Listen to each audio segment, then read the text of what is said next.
Eny ary tompo klasy tompo vavy araka ny sary famantarana teo dia izay atao amin'ny Météo Madagasikara indray mampiseho tokantrano ty alaty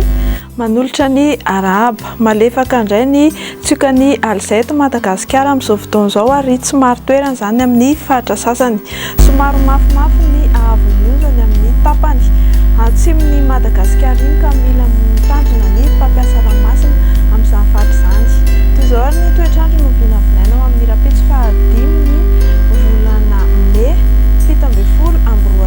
ho amin'ny maraina dia hanorana malefaka ny faritan'ny Toamasina tahaka izay koa ny faritra Vatovavy sy atsimo atsinanana andrahoana ny ilany atsinanana faritra ny avoatany ary mety arahana herika izany indraindray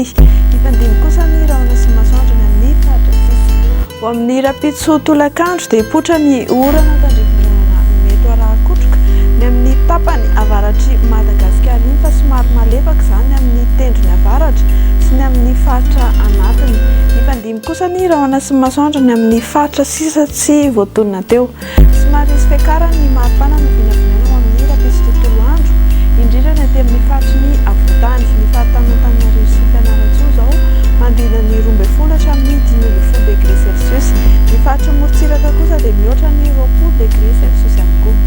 ho amin'ny rapitso tolakandro dia 13 degré celsius ny maripana mondrindra hitantsika ny any amin'ny tendrony avaratry Madagasikara iny amin'ny faritany Mahajanga sy ny any amin'ny faritany Toliary ny amin'ny Moritsiraka atsinanana kosa dia mandrina ny 19 hatramin'ny 30 degré celsius ary ny avoatany 20 hatramin'ny 15 degré celsius dia raha hiampita ranomasina ianao dia hibalika be hatrany masoandro amin'ny rapitso Larenany